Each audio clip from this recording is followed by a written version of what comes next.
Providence in here. Look at this pedigree by Into Mischief.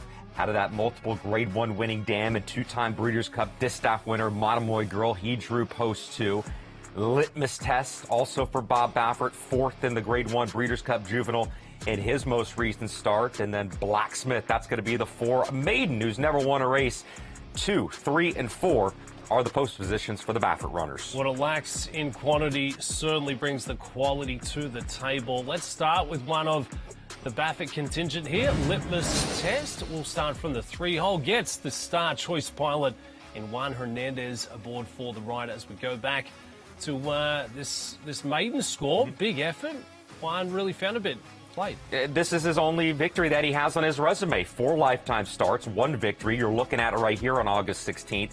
He was close to the pace early on, then he eased back just a bit, sent through between horses as he was going into the far turn, and you can see as he's coming down the stretch there, really big, long, striding son of Nyquist. He seems like a grinder, not very fast for him to change his gears, so you just think the longer distances are going to be better for Litmus Test. He's the most experienced of the 3 Baffert horses. 4 career starts, looking to make it a 5th in this weekend's running of the Los Alamitos Futurity. From the inside, Acknowledge Me Please. The 2-year-old from Doug O'Neill, very impressive last hour. Got the score up the road at Santa Anita on the 25th of October. That was at the 6.5 furlongs. Question marks getting the stretch out in distance, but we know the game plan will look to go forward. And this was off a 4-month layoff. He made his debut back in June at Santa Anita. You didn't see him until this particular performance here where he's going to win by 3/4 of a length.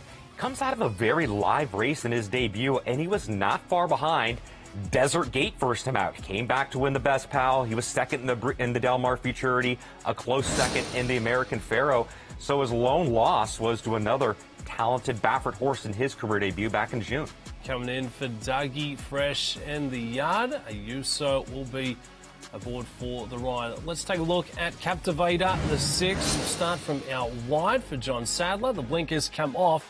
It was a very, very impressive win down here at the Seaside Oval of Del Mar, just blitzing the rest of the competition. Yeah, this is start number 2, and he just could not have won this race any easier.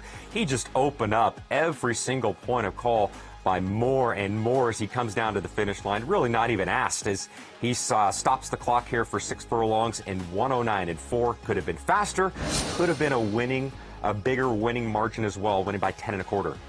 Let's take a look at the form lines out of the Los Alamitos Futurity in recent years, and it's some of the big names in the sport. Journalism got the score last year, obviously went on to have success in the Preakness. Haskell, considered to be one of the best athletes in the sport right now. His Practical Move in 22, Slow Down Andy in 2021, went on to get it done in the Del Mar Derby, the Awesome again. I mean, it's just a who's who of quality racehorses here, Joaquin. Yeah, and we go back a year ago. I mean, this was really the race in which if you did not know who journalism was, he told you who he was with this performance a year ago in the Los Alamitos Futurity. Of course, he'd go on to win an American Classic and the Preakness Stakes, multiple Grade 1 winner as well. But this is the final points race in Southern California for these 2-year-olds, just a few weeks out before they turn 3. Let's take a look at the Derby prep season rolling through the month of December. 10 points go towards your victor out there at Los Sal this Saturday. We've got the Gun Runner following it from the fairgrounds. We also have the Springboard Mile out there at Remington Park. Both of those coming up on the 20th. So really continue to move this party in the right direction. And Joaquin, there is a very good chance that we could be watching next year's winner of the Kentucky Derby run in one of these 3 races. You need to pay attention to all these races because, to your point, if they want to run in the Kentucky Derby, they have to qualify based off this point system here. So the Los Alamitos Futurity, the Gun Runner, and the Springboard Mile, the remaining 3 preps in 2025.